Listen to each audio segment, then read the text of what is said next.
ఒక చోట అవధానం చేస్తూ ఉంటే ఒక అమ్మాయి ఎదురుగా వచ్చి అచ్చు అమితాబ్ బచ్చన్ లాగా ఉన్నారండి మీరు అని ప్రశంసించింది అనుకోండి మిమ్మల్ని. అప్పుడు మీరు ఎలా స్పందిస్తారో ఒక ఆశువు చెప్పండి అని. అమితాబ్ బచ్చన్ ఎంత పొడుగ్గా ఉంటాడండి, నేను అంత అట్లా ఉంటానని చెప్పండి, పొట్టిగా ఉంటాను. మరి అది కొంచెం వ్యంగ్యమే కదా, ఈమె నన్ను వ్యంగ్యమానంతో ఇబ్బంది పెడుతూ ఉంది అనుకున్నాను. 94లో నందమూరి తారక రామారావు గారు రెండవసారి ముఖ్యమంత్రిగా ప్రమాణ స్వీకారం చేశారు. హఠాత్తుగా మా తమ్ముడికి మైక్ ఇవ్వండి 2 నిమిషాలు అని చెప్తాను, తమ్ముడు కూడా అన్నాడు. ఏం చెప్తాం హఠాత్తుగా. ఒక చోట అవధానం చేస్తూ ఉంటే అప్పుడు కూడా ఆ అవధాన కార్యక్రమాన్ని ప్రోత్సహించే మహానుభావుడు ఒక ఆయన, పెద్ద ఆయన, వాళ్ళ అమ్మాయి ఎంఏ సంస్కృత్ ఏదో చదువుకుంది, బాగా సాహిత్యం బాగా చదువుకున్న బిడ్డ చెప్పారు. ఆమె కూడా ఉంటారు ఒకరు మిమ్మల్ని ప్రశ్నించడంలో అవధానంలో అని చెప్పారు. సరే ప్రశ్నించవచ్చు, మంచిదే కదా. ఆసువులో కూర్చుంది ఆమె. ఆసు అంటే ఏదో అంశాన్ని వర్ణించమంటే వెంటనే చెప్పేయాలి, పద్యం 4 పదాలు, ఆలోచించడానికి సమయం కూడా ఉండదు, ఆసువుగా అట్లా చెప్పేసేయాలి. సరే ఏమేదో చాలా చిన్న వయసులో ఏమడుగుతుంది ఈమె, ఏదో పాఠ్యాంశాలుగా చదువుకున్న అంశాల నుంచి ఏదైనా అడుగుతుందేమో అనుకుంటున్నాను నేను. కానీ ఎంత పదునుగా అడిగిందంటే ఆ బిడ్డ, మీరు ఎక్కడైనా ఒక ఉమెన్స్ కాలేజీ ముందు నడిచిపోతుంటారనుకోండి, ఒక అమ్మాయి ఎదురుగా వచ్చి అచ్చు అమితాబ్ బచ్చన్ లాగా ఉన్నారండి మీరు అని ప్రశంసించింది అనుకోండి మిమ్మల్ని.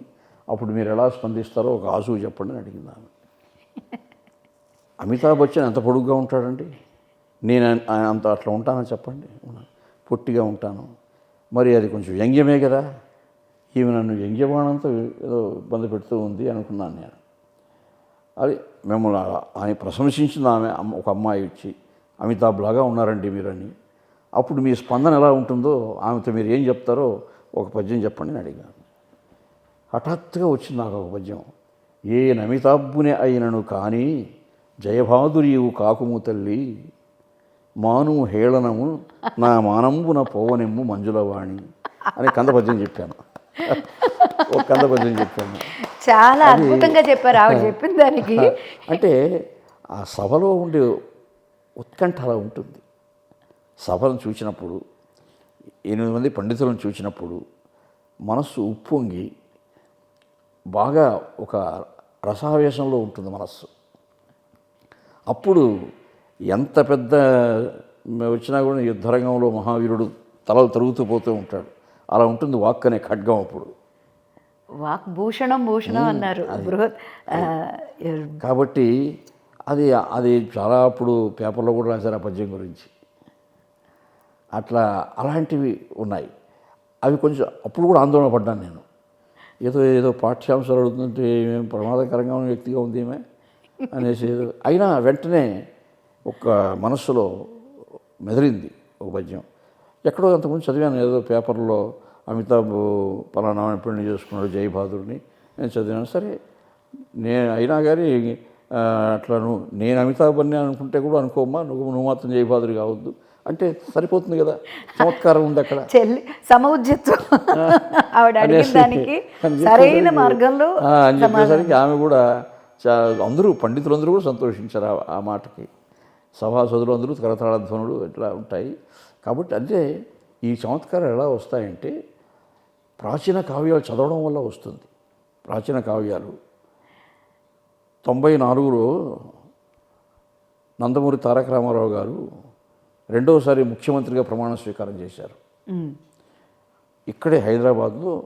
అప్పుడు తిరుపతి దేవస్థానం తరఫున వేద పండితులతో ఆశీర్వాదం ఇప్పించే కార్యక్రమాన్ని నాకు అప్పగించారు. ముందు ఆయన ప్రమాణ స్వీకారం అయిన వెంటనే టీటీడీ వేద పండితులు ఆయన ఆశీర్వదిస్తారు. అది నేను దగ్గర ఉండి చూడాలి. ఆశీర్వదించారు, అంతా ఆయనతో ప్రసాదం ఇప్పించాము, అంతా బాగా దిగ్విజయంగా జరిగింది. అంతకుముందే నేనంటే కూడా ఆయనకు బాగా వాత్సల్యం కాబట్టి ఆయన కూడా మెచ్చుకున్నారు. ప్రమాణ స్వీకార కార్యక్రమం పూర్తయిన తర్వాత ఆ పక్కన ఏదో ఒక పెద్ద హాల్లో కూర్చున్నారు పోయి ఆయన. అక్కడ చాలామంది వచ్చి పుష్పగుచ్చాలు ఇచ్చేవాళ్ళు, ఆయన ప్రశంసించేవాళ్ళు. అక్కడ ఏదో మాట్లాడుతూ అది పెద్ద హంగామా ఉంది. అరే మనం సంసిద్ధంగా లేదా, ఇక్కడ మనం కూడా ఏదైనా చేసి ఉండొచ్చు అని అనుకున్నాను నేను. అప్పుడు అక్కడ ఉన్నాను. అప్పుడు నేను హఠాత్తుగా మా తమ్ముడికి మైక్ ఇవ్వండి 2 నిమిషాలు ఏదో చెప్తాను తమ్ముడు కూడా అన్నాడు ఆయన. ఏం చెప్తాం హఠాత్తుగా అని మైక్ తీసుకొని, నేను సంసిద్ధుడుగా లేను కానీ ఈ అన్నీ చూస్తుంటే కోలాహలం నాకు ఒక అంశం గుర్తొస్తుంది అన్నగారు అని ఒక శ్లోకం చెప్పాను. నేను మీ నోటికొచ్చి చెప్తున్నారా ఎక్కడ ఉందే ఇది అన్నాడు ఆయన. ఆ శ్లోకం అలా ఉంటుంది.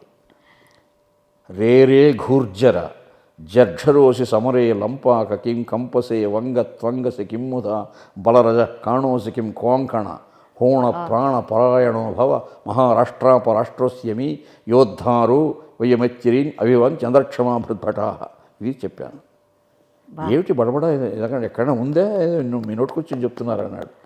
ఎక్కడో ఒక మహాగ్రంథంలో ఉంది అన్నగారు ఇది. జజ్జరత్వం బ్రహ్మ ఆయన చేస్తారు.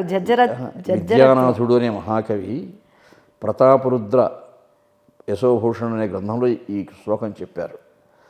కాకతీయ ప్రతాపరుద్ర చక్రవర్తి దగ్గర ఓడిపోయినటువంటి రాజులందరూ ఎక్కడో కీకారణ్యంలో కలుసుకున్నారట. 5-6 మంది కలుసుకొని ఒక్కొక్కరు చర్చించుకుంటున్నారు. ఏమయ్యా నీ కత్తి 2 ముక్కలై ఉందే ఎందుకు అని ఒకడు, నీ శిరస్సు అంతా కూడా చంద్రవందరైపోయి ఉంది ఎందుకు అని ఒకడు, నీ దుస్తులన్నీ జీర్ణమైపోయి ఉన్నాయి బాగా చినిగిపోయి ఉన్నాయి అని ఒకడు, నీ కవచమే లేదే ఇదేమి వికారము అని ఒకడు. ఇలా చర్చించుకుంటున్నారు ఓడిపోయిన వాళ్ళంతా. వీటన్నిటికీ కారకుడు ప్రతాపరుద్రుడు అండి, మనల్ని దిక్కు లేకుండా చేశాడు, ఓడించేశాడు అని చెప్పుకుంటున్నారు వాళ్ళు. ఇప్పుడు మీ దగ్గర ఓడిపోయిన కాంగ్రెస్ వాళ్ళు అలా చెప్పుకుంటుంటారు అని అన్నాను నేను. అంటే ఎంత ఆనందించాడో ఆయన. నిజంగా అంటే ఇలాంటివన్నీ నిజంగానే ఇప్పుడు మేము మాకు రాసి ఇవ్వండి ఆ శ్లోకాన్ని కాగితంలో రాసి ఇవ్వండి అన్నాడు. వెంటనే తెస్తే కాగితంలో రాసిచ్చానని జేబులో పెట్టుకున్నాడు ఆయన. చాలా చాలా సంతోషం అండి అసలు నిజంగా. 1 నెల తర్వాత కనిపించాను ఆయనకి నేను ఇదే నగరంలో కనిపించాను. అయ్యా నీ ధారణ ఏమి ధారణ అయ్యా, నా దగ్గరే ఉంది ఆ శ్లోకం, ఒక్క పాదం కూడా ఇంకా నాకు ధారణ కాలేదు, అప్పుడప్పుడు ఇది చూసుకుంటూ ఉన్నాను. అంటే ఆ శబ్ద వైచిత్ర్యం అలా ఉంటుంది. శబ్ద ప్రవాహంలో ఉన్న లక్షణం ఏమిటంటే ఆ చిత్ర విచిత్రమైనటువంటి అక్షర సంయోజన, సామాసిక చారణ అంటారు, శబ్దధార, వీటన్నిటి పట్ల మనస్సు ఆకృష్టమై ఉంటుంది.